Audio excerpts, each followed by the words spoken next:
MPPSC test series में हमने निबंध पूछा था जिसका शीर्षक था पर्यावरण संकट एक वैश्विक समस्या। सबसे पहले निबंध के चयन में शीर्षक को चुनना सबसे बड़ी चुनौती होती है। इसे बहुत सावधानी से सिलेक्ट करना चाहिए। यदि आपने ऐसा नहीं किया तो आप लिखते लिखते बीच में ठिठक जाते हैं, आप लिखते लिखते भटक जाते हैं। ये सब समस्याएं आती हैं। जिन्होंने निबंध लिखा होगा वो इस बात को जानते भी होंगे। तो सबसे पहले मैं आपको ये बात कहूँगा कि निबंध कभी भी रटकर नहीं लिखा जा सकता, क्योंकि निबंध एक बेहद विषयनिष्ठ, आत्मनिष्ठ या आपकी जो वैचारिक शैली है उसका प्रतिनिधित्व करता है। और यदि मैं और अच्छे शब्दों में कहूं तो निबंध लेखन किसी भी अभ्यर्थी के उत्तर लेखन का एक समग्र आधार है, एक कंप्लीट एवेल्युएशन है, क्योंकि इसमें अभ्यर्थी की भाषा, उसके विचार और प्रस्तुत करने का तरीका, जोड़ने का तरीका अर्थात क्रमबद्धता, और जो विचार प्रस्तुत किए गए हैं वो कितने मीनिंगफुल हैं, ये सब कुछ बता देता है। तो हम इस उत्तर पुस्तिका के माध्यम से आपको ये भी बताएंगे कि एक अच्छा निबंध हम कैसे लिख सकते हैं। तो सबसे पहले आपको एक बात याद रखना है कि सामान्य अध्ययन के प्रश्नों को लिखना आसान होता है बनिस्बत निबंध को लिखने की। इसकी कई वजह है। पहली वजह तो ये है कि निबंध जो रहता है उसमें आपका जो विषय है वो बहुत सीमित होता है, क्योंकि वो एक टाइटल के फॉर्म में होता है और उससे आप इधर उधर हट नहीं सकते। और यदि आप हट गए, इधर उधर की बातें लिखने लगे, तो आपका वो निबंध अच्छा निबंध नहीं माना जाएगा। निबंध में सूचनाओं का महत्व नहीं होता है, फैक्ट्स का महत्व नहीं होता है, विचारों का महत्व होता है। और मैं तो यह भी मानता हूं कि निबंध लिखना अपने आप में एक बहुत बड़ा आर्ट है, कला है। तो अब हम ये जो अभ्यर्थी हैं, इनकी जो उत्तर पुस्तिका है उसके माध्यम से हम आपको एक एक करके मूल्यांकन के द्वारा जो भी इन्हें करेक्शन करना है, करना चाहिए, उनको बिंदुवार तरीके से हम आपको बताएंगे। सबसे पहले देखिए इंट्रो। इंट्रो निबंध की आत्मा है, या हम कह सकते हैं निबंध का वो एक चेहरा है, फेस है, जो सब बता देता है कि अभ्यर्थी आगे क्या लिखने वाला है, कैसे लिखने वाला है, उसकी गुणवत्ता और भाषा का स्तर क्या हो सकता है, उसमें किस तरह के विचार वो लिख सकता है, सब कुछ पता चल जाता है। क्यों? क्योंकि इंट्रो एक प्रकार से निबंध का एनकोडेड, कूटबद्ध पैरा होता है, अनुच्छेद होता है। इसलिए यदि आपको अधिक अंक अर्जित करना है तो निबंध लेखन में अपनी पूरी ताकत, भूमिका को प्रभावी बनाने में लगाइए। देखिए इन्होंने कैसे लिखा है। इसको हम निबंध नहीं कह सकते, ये निबंध शैली नहीं है, ये बेसिकली इन्होंने जीएस लिख दिया है। बहुत सारे अभ्यर्थी तो निबंध और सामान्य अध्ययन प्रश्नों के उत्तर में अंतर ही नहीं कर पाते। अगर सामान्य अध्ययन में भी पूछा गया है, शर्त दी गई है कि बेरोजगारी पर एक निबंध लिखिए, तो वहां भी इसको अभ्यर्थी इग्नोर कर देते हैं, उपेक्षा कर देते हैं और उनको जो आता है फिर वो वही लिखने लगते हैं, जो कि गलत है। इन्होंने लिखा है कि मनुष्य के चारों ओर उपस्थित आवरण एवं मनुष्य दोनों का योग पर्यावरण कहलाता है। ये तो आपने पर्यावरण की परिभाषा लिख दिया, पर्यावरण का अर्थ लिख दिया। अब आप खुद सोचिए, क्या ये निबंध के शीर्षक से इनका जो भूमिका है वो जुड़ पा रहा है? ये आपको तय करना है, मैंने तो तय कर दिया है।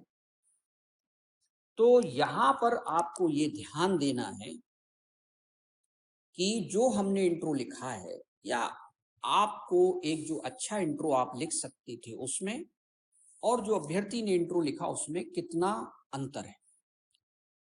देखिए हमने क्या लिखा है, प्रकृति मानव की आवश्यकताएं पूरी कर सकती है, इच्छाएं नहीं। अब इसको थोड़ा सा सोच के देखिए, एनकोडेड है, कूटबद्ध है, यानी निबंध में जो भी चीजें आप बताने जा रहे हैं वो एकदम से उजागर नहीं की जाती, विषय को एकदम से ओपन नहीं किया जाता, विचारों को एकदम से ओपन नहीं किया जाता है। धीरे धीरे एक एक करके, परत दर परत आपको विचारों को उभारना पड़ता है। फिर देखिए आगे क्या लिखा है, आखिर वृद्धि की भी कुछ सीमाएं तो होनी ही चाहिए। तो आपको देखो, ये वृद्धि की सीमाएं आपने पढ़ा होगा, लिमिट्स ऑफ ग्रोथ। क्योंकि जो पर्यावरण संकट है, जो कि एक वैश्विक समस्या के रूप में हमारे सामने है, वो लिमिट्स ऑफ ग्रोथ को क्रॉस करने के कारण ही है। अन्यथा हम पृथ्वी को एक बेशकीमती उपहार के रूप में उसका उपयोग नहीं कर सकेंगे। यानी प्रकृति हमारे लिए ईश्वर प्रदत्त एक उपहार है, गिफ्ट है। यहां चेतावनी दी जा रही है कि अगर आप वृद्धि की सीमाओं को पार करेंगे, आवश्यकताओं के बजाय आप इच्छाओं को वरीयता देंगे, तो उसके परिणाम क्या होंगे? कितने शब्द होंगे? मुश्किल से 20 शब्द भी नहीं, लेकिन उसके अंदर कितना सारा अर्थ छिपा हुआ है। यही होता है भूमिका, प्रभावी भूमिका लिखने का तरीका। फिर आगे इन्होंने लिखा है, अब देखिए आपने जो इंट्रो बनाया है उसके बाद जो भी आप लिख रहे हैं वो इंट्रो का विस्तार है, भूमिका का विस्तार ही होता है। और उसमें आप स्पष्ट करते हैं एक एक करके कि पर्यावरण जो है संकट कैसे एक वैश्विक समस्या बन रहा है। तो ऐसा नहीं है कि आप एकदम से पर्यावरण संकट बताने लग जाएं, एकदम से वैश्विक समस्या बताने लग जाएं। अब आपको थोड़ा सा पृष्ठभूमि में जाना होगा कि पर्यावरण संकट पैदा होता कैसे। तो देखिए पर्यावरण संकट पैदा कैसे होता है, आप लॉजिक देखिए। आप तब से पैदा होता है जब मनुष्य होमोसेपियंस के रूप में उसका उद्विकास हो जाता है। अब ये कैसा मानव है? ये बौद्धिक मानव, ये प्रज्ञावान मानव है, ये प्रकृति को समझकर उसके उपयोग करने वाला मानव। तो लिखा है हमने, होमो सेपियंस की भूमिका में हमने पृथ्वी और उसके पर्यावरण को तकनीकी साधनों से इस हद तक रूपांतरित कर दिया है कि उसकी जीवन का अस्तित्व ही दांव पर लग गया है। दिल्ली का उदाहरण आप देख ही रहे हैं, अभी क्या स्थिति है दिल्ली में प्रदूषण की, आप समझ पा रहे हैं। देखिए, जो आप लिखते हैं उसमें एक दूसरे में सुसंबद्धता होनी चाहिए। ये निबंध की एक बहुत बड़ी विशेषता होती, कोहेरेंस। अब ये पहला पैराग्राफ हुआ, इन्होंने जो लिखा है, इन्होंने आज की आधुनिक दुनिया जिसने विज्ञान एवं प्रौद्योगिकी में अभूतपूर्व परिवर्तन एवं तरक्की हासिल की है, ऐसा कुछ लिखा है। तो इससे आप समझ सकते हैं सहज तरीके से कि अभ्यर्थी जो है उसको निबंध शैली का कितनी समझ है। इसके बाद देखिए इन्होंने फिर क्या किया है, इन्होंने बहुत सारी क्रांतियां बता दी, ये क्रांति हुई, वो क्रांति हुई, उसको भी जोड़ा नहीं एक दूसरे पर से। और यहाँ पे आप देख सकते हैं कि बहुत सारी इनकी त्रुटियां हैं, जैसे कि इन्होंने जो शब्दों का चयन किया है यहाँ पे, उस चयन में इन्होंने सावधानी नहीं बरती और हताहत, जितनी उपलब्धियां मानव ने हासिल की प्रकृति को हताहत करके हासिल की। अब ये हताहत का अर्थ नहीं जानते, इंग्लिश मीडियम है इनका, इनको ऐसा लिखना चाहिए कि क्षति हानि हताहत की जगह। हताहत का तो मतलब ये होता है कि कितने लोग मरे, कितने घायल हुए। यहाँ पे जो इनका शब्द का चयन है वो गड़बड़ है, सावधानी बरतें चयन में। फिर आप देखेंगे हमने पैरा 2 में नीचे लिखा है, इस विचारने की सर्वत्र संभावनाएं हैं, विशेषताएं नहीं, ने प्राकृतिक संसाधनों का अंधाधुंध दोहन कर लुटेरा अर्थतंत्र को जन्म दिया। रॉबर इकोनॉमी, जीन ब्रून्स एक विद्वान हुए हैं, उन्होंने इस बात को कहा है। देखिए अब यहाँ पे ध्यान दीजिए, पहले हमने क्या किया, बौद्धिक मानव को तैयार किया निबंध के लिए, है ना। फिर बौद्धिक मानव में संभावनाएं हैं, किस बात की, कि जो प्रकृति में संभावनाएं हैं उनका वो उपयोग करने में सक्षम है, क्योंकि उसमें बुद्धि है। अब वो एनिमल नहीं है, राइट। तो यहाँ पे फिर मैंने संभावनाएं बताई हैं मानव की, और उसने कैसे उन संभावनाओं का उपयोग और दुरुपयोग किया, और फिर जब वो उपयोग करेगा तो फायदा भी होगा और दुरुपयोग करेगा तो नुकसान भी होगा। देखिए दोनों पक्ष ले लिए वहां से। तो अब हमें क्या करना है कि जो दुरुपयोग हुआ है उसको ज्यादा हाईलाइट करना है, तो दुष्परिणाम बताना है आपको ज्यादा, क्योंकि आपका शीर्षक ही दुष्परिणामों के बारे में। अब आप एक एक करके दुष्परिणाम बताइए कि इन दुष्परिणाम जो आ रहे हैं पर्यावरण संकट के, जिससे विश्व परेशान है, ग्लोबल वार्मिंग है, ओजोन डिप्लीशन है, अम्ल वर्षा है, तमाम सारी समस्याएं आ रही हैं जो सामने, उसके आप दुष्परिणाम बताएंगे और ये बताएंगे इसमें जो प्रभावित लोग हैं वो कौन से हैं, उनकी क्या समस्याएं बन रही, तैयार हो रही हैं। फिर इतना बताने के बाद अब आप अगले अगले पैराग्राफ में, जैसे हमने यहाँ जलवायु परिवर्तन को थोड़ा ज्यादा बताया है, और फिर हमने दुष्परिणाम में प्रभाव बताया है दुष्परिणाम का, जैसे क्या, कि संपूर्ण विकास इस आधार या इस विचार पर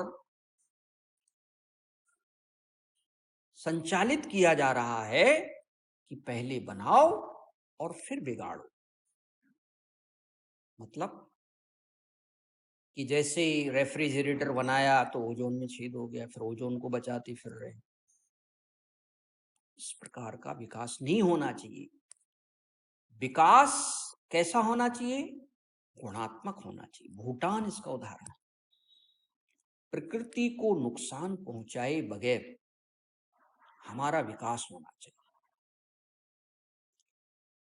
तो ये बताया गया है कि पर्यावरण के लिए इस तरह की जो मनोवृत्ति है, अभिवृत्ति है, ये एक त्रासदी बन गई है, ट्रेजेडी बन गई। शब्दों का चयन देखिए आप। फिर त्रासदी कैसे बनता है कि जो हमें जीवन देता है, जो हमें सुख के साधन उपलब्ध कराता है, हम उसी को नुकसान पहुंचा रहे हैं। तो इस प्रकार का जो मानव है, जिसे अविवेकी मानव कह सकते हैं हम, अब वो बौद्धिक मानव से क्या बन गया? इर्रेशनल ह्यूमन बीइंग बन गया। क्यों बन गया? क्योंकि वो सभी लोभ के चक्कर में सारे नैतिक मूल्यों को भूल गया, सारे पर्यावरणीय मूल्यों को भूल गया, सारे सतत विकास के मूल्यों को भूल गया, सहस्राब्दी विकास लक्ष्यों को भूल गया। ये सब आप लिख सकते हैं इसमें। अब हमने यहाँ पे ये बात रेखांकित की कि दुष्परिणाम के प्रभाव क्या है, क्यों है ये, और इसका प्रभाव जो है, प्रभाव का मूल कारण है पूंजीवाद, औद्योगिक क्रांति। देखिए वो भी लिखा है, उपभोक्तावादी संस्कृति, यूज एंड थ्रू कल्चर। इससे जो पर्यावरण में अपशिष्ट आ रहे हैं, उनके निस्तारण की भारी समस्या उत्पन्न हो गई। ये प्रभाव चल रहे हैं अभी, सब ध्यान दीजिएगा, है ना। अब क्या करेंगे अपन? अब अपन मानव को थोड़ा सतर्क करेंगे, है ना, कि आप जो ये काम कर रहे हैं इसे आप विवेकपूर्ण तरीके से करिए। तो क्या लिखा है? आज मनुष्य यह भुलाए बैठे हुए है कि पर्यावरण एक समष्टि है। ध्यान से सुनिएगा। समष्टि मतलब environment is a whole unit, क्योंकि इसी से वैश्विक संकट बनेगा। समझ में आ रहा है ना? और यह एक लिविंग एंटिटी है, जीवंत इकाई है, क्योंकि इसके विभिन्न घटक एक दूसरे से अंतःक्रिया करके इसे जीवंत बनाते हैं। और विभिन्न जो पारिस्थितिक इकाइयां हैं वो एक दूसरे पर अन्योन्याश्रित है, एक दूसरे पर इंटरडिपेंडेंट है।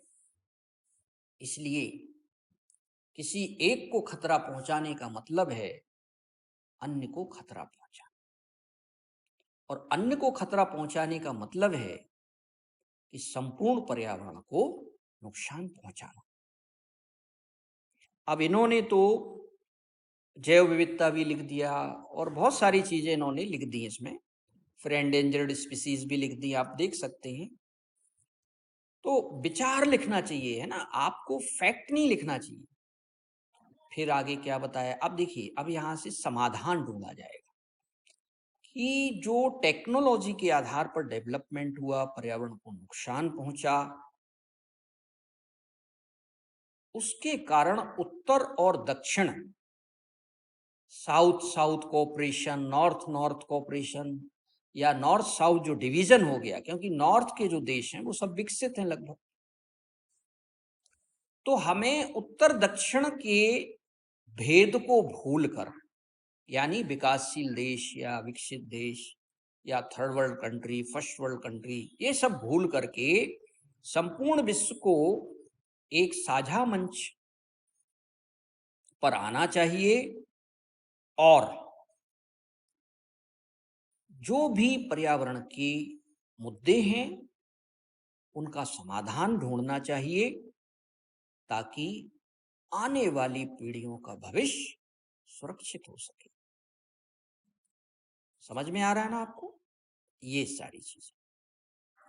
आप देखिए, फिर आप थोड़ा सा जब समाधान बताएंगे तो स्टॉकहोम सम्मेलन को जरूर बताना है आपको, ब्रंटलैंड रिपोर्ट जो आती है उसको जरूर बताइए थोड़ा, ठीक है? और उसमें जो कंसेप्ट आते हैं, लिमिट्स ऑफ ग्रोथ का आता है ना, वृद्धि की सीमाएं हैं, या पर्यावरण एक स्पेस यान की तरह है, इसमें इसकी अपनी क्षमताएं हैं, ऐसे 3-4 विचार जो आते हैं वो लिखिए आप। और फिर ये बताइए कि जो ब्रंटलैंड रिपोर्ट से जो आपके मूल्य आए, पर्यावरणीय मूल्य उभर कर आए या मानदंड जो उभर कर आए, उन मानदंडों को हमें समय रहते अपनाना होगा, और यदि हम अपनाएंगे तो इससे हमें क्या लाभ होगा वो भी आप बताइए। और लास्ट में कंक्लूड करिए आप। लास्ट में आपको ये बताना है, एक लाइन में भी लिख सकते हैं, कोई जरूरी नहीं होता है कि आप 50 शब्द ही लिखें निष्कर्ष में, है ना, कि आपको सीधा बताना है कि हमारा, हम सबका साझा भविष्य हमारे स्वस्थ पर्यावरण पर निर्भर करता है।